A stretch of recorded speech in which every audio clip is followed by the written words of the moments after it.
Hi, Sallena. Hi, Blake. Shout out to Blake Media. Word. So, Sallena, tell me about how you got back on track as far as your drug use, the lifestyle, the street stuff like that. Was it easy for you? Was it hard? Did you have to go through a lot of hardship and stuff? So, the first time I got sober, I'm actually coming back from 10 years of sobriety.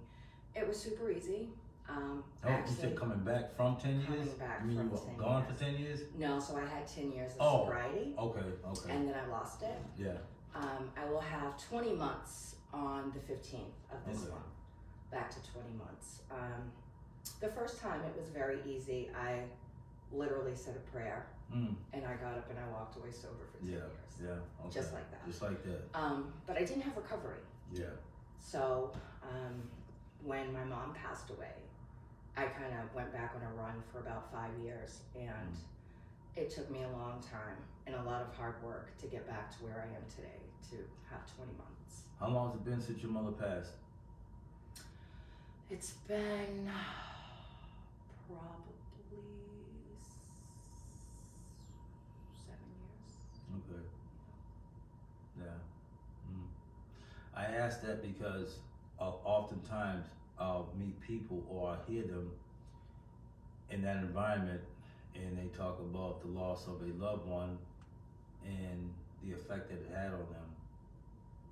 So that's my reason for asking that. Yeah. So you've been back for 20 months? 20 months on the 15th of this month. On the 15th of this month. Yes. Okay, all right. Does it feel any different than the first time? So it's very, very different. This time around, I have recovery. Okay. Which, if I had the first time around, I might not have relapsed. So I've been doing a lot of work on myself through programs like Elliot, doing like distress tolerance and going to a grief group and working on my anxiety issues and things like that, going to my Celebrate Recovery meetings. And, NA here and there, but I mostly do Celebrate Recovery. I'm a worship leader there. So working on my recovery has been super important to me this time around. Yeah, well, that's good. And so, because it's different for you this time, because you have some self-realization about purpose,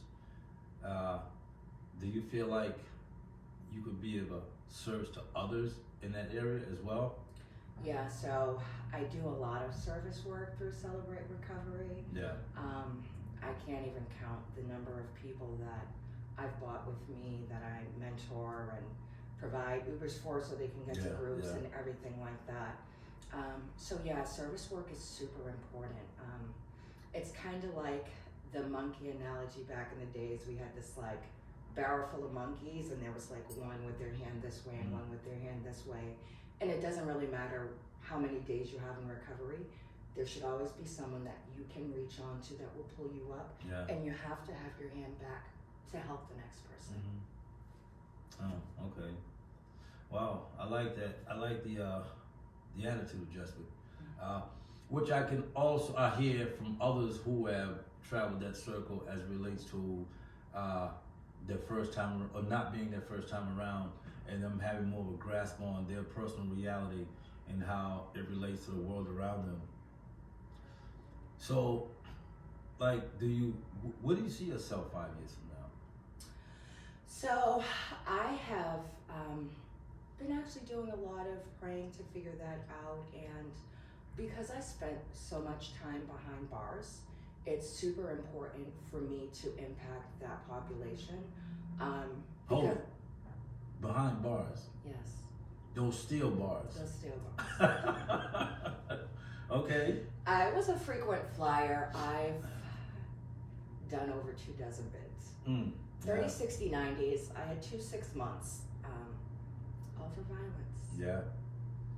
But, I have some mental illness that was also unmedicated, and there have been a lot of things that have changed in my life to change that whole trajectory and make sure that I don't go back. The 10 years that I was sober, I was also jail free. You was jail free? Yes, I didn't go to jail that 10-year span. So you're around a lot of women. Yes.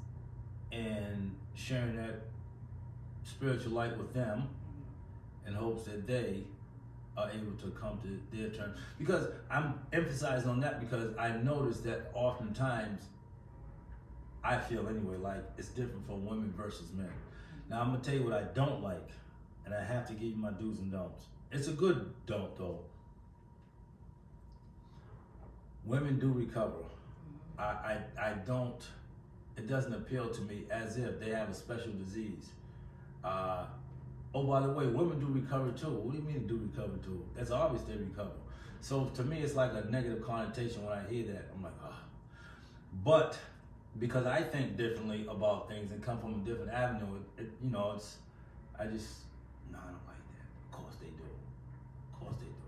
But, so if you're around a lot of women and they're getting that spiritual light that you have, do you feel like, what can I do next? Am I doing more?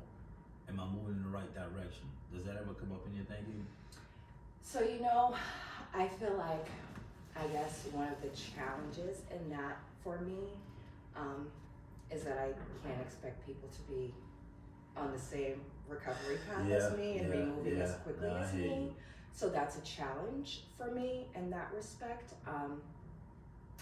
But on the other side of that, I love the female support that I give, like in our groups with Celebrate Recovery. Our small group of women are separate from men. So we can get really vulnerable with each other and talk about things that we might not feel comfortable talking about in a room full of men. And I do feel like there's a lot more leeway for recovery to be able to talk about those things in a group full of women and know that you're supported. That makes sense. There should be those breakdowns, those social breakdowns where you're together and letting your vulnerability appeal to the next one, to influence the next one. Yeah, that makes sense. Yeah, women and everyone in recovery has to know that they're not the only one. Yes, that's absolutely. That way. That's important. Yeah. That is important because you can be victimized in that sense, feeling like you are the only one, and I can't talk about it, and I go medicate myself to justify that ugly feeling. Right. And that is important. So you work in a vulnerable population as well. I do. Okay. I do. I work for a homeless women's shelter. Yeah. When you see that, does it remind you? Is it like a reminder of, I can't go back there? So, I have been homeless, but not homeless. I've never personally had to stay in a homeless shelter.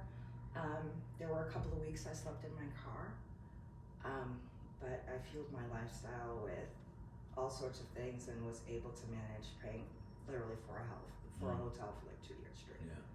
Various hotels for about 2 years. So I don't have that same experience, but just to see the younger people coming in and growing up in foster care myself and seeing a lot of those similarities are what really touched my heart and impacted me to want to be there. Okay. So you're doing it? I'm doing it. Okay. Do you give yourself credit? I would say initially through all my hard work, I definitely felt like I wasn't good enough and I was coming from so far behind. I remember coming back and during chip ceremonies, I refused to get a chip. I was really embarrassed. And it took me I said I was gonna get it at 6 months because I felt like that was a milestone. Okay, I made it here, but I was so busy not getting them, it was the 7th month. By the time I realized that, okay, I need to stop giving God the glory and acknowledging the changes that have been made in my life. So it was really difficult for me to notice growth and change and actually give myself credit for that. But thankfully I have a lot of supporters around me in all of my different groups through church and through Elliot and even a couple of Narcotics Anonymous groups, some people that I've met that have been great supports to me that do notice the changes and do acknowledge that and remind me. Yeah, I like that. Well, it's always good to be acknowledged for your work. Anyone when I say your, because it's a salute to your method or whatever you want to call it. So that's good. What's been if there's been one, maybe more, things that you say to yourself in the here and now in regards to your recovery, do you feel like you've arrived? No. Solitude.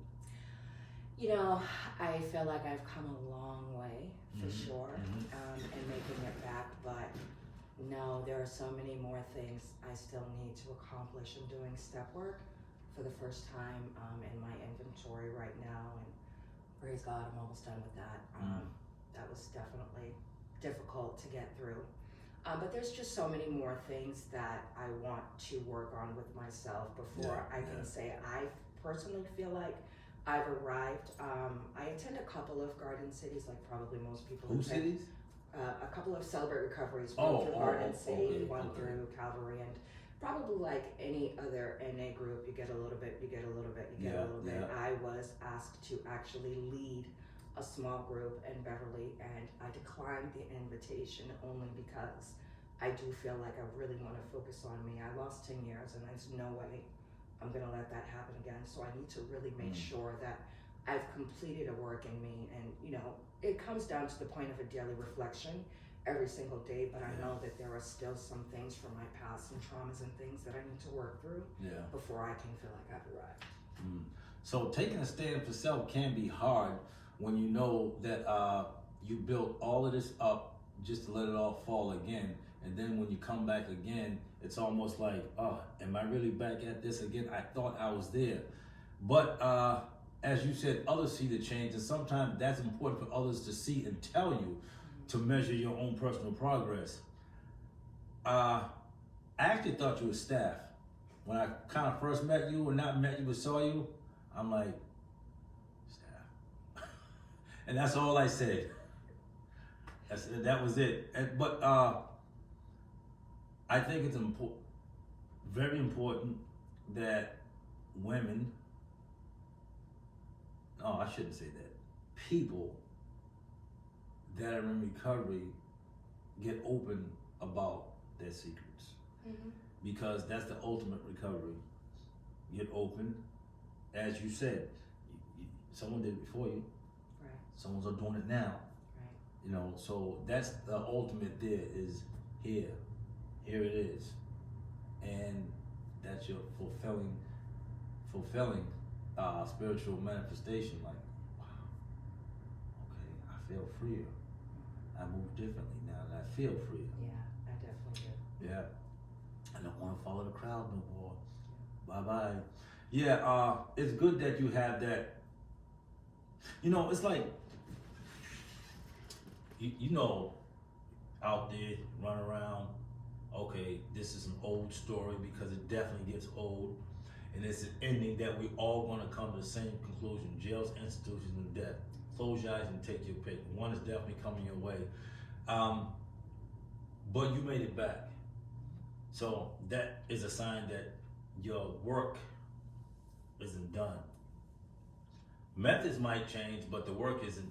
Work's not going to change. The methods might, but the work isn't. So, and I'm saying that to say how, like sometimes you get as you said, it's different this time because it's a new outlook. It's a new self-actualization about me that I can and I will. Now, you said something interesting. You said, not this time. I can't go back out. Oh, no. Which means I can fill in that gap. There's work that must be done, attainable, and a continuum of work that must be done in order for me to say, never again. So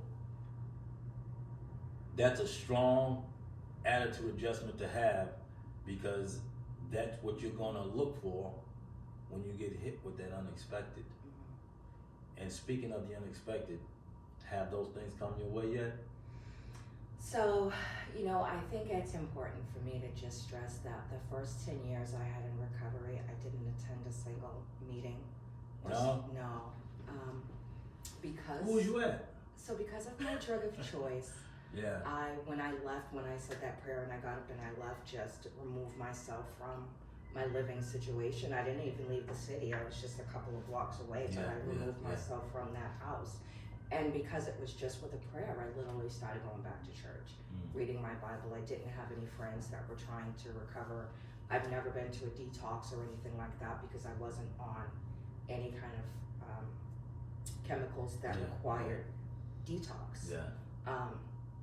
So I just did it with prayer and going back to church and reading my Bible, and I sustained that way for 10 years. But because I didn't have the recovery, I didn't have a support network, I had nobody to call, I never stepped into a meeting. I didn't know anything about recovery lifestyle, and it wasn't honestly until I was in an NA meeting, and the gentleman spoke about complacency. And that's when I came to the realization that that's what it was. I got busy with kids and marriage and school and all of those things and just had less time for the word, for church, for God, for all of those things. And it was very easy for me to fall back into what made me feel nothing when it was too much feeling for me to maintain, because I didn't know how to deal with those feelings. I had no idea of recovery and where to go and everything like that. So Tell you something. There are a lot of people out there that's gonna listen to you. You're female, and there's a lot. When I interview people and I go to all these different places and stuff, what I hear coming from you, I can hear the work that's being done, and because I can hear the work that's being done, I'm positive that the women specifically that are going to hear, I want some of that. And I'm saying that to say that the effect that this is going to have, this interview, on those women that are hungry for that, it could be mental, but I'm saying women specifically. So, like, you said you've been 20 months now, this month, 15? Yeah, the 15. It's been 20 months. So what else? Like, what's your sign? I'm a Cancer. You're a Cancer? 46. Okay. 46? Yeah, Okay, 46. all right, okay. So I really am kind of focusing right now on what to do with my future. I have a culinary degree, I have an associate's degree, but I don't feel like working in any place other than something with the incarcerated population is going to work for me at this point in my life. I want to be impactful in whatever I do.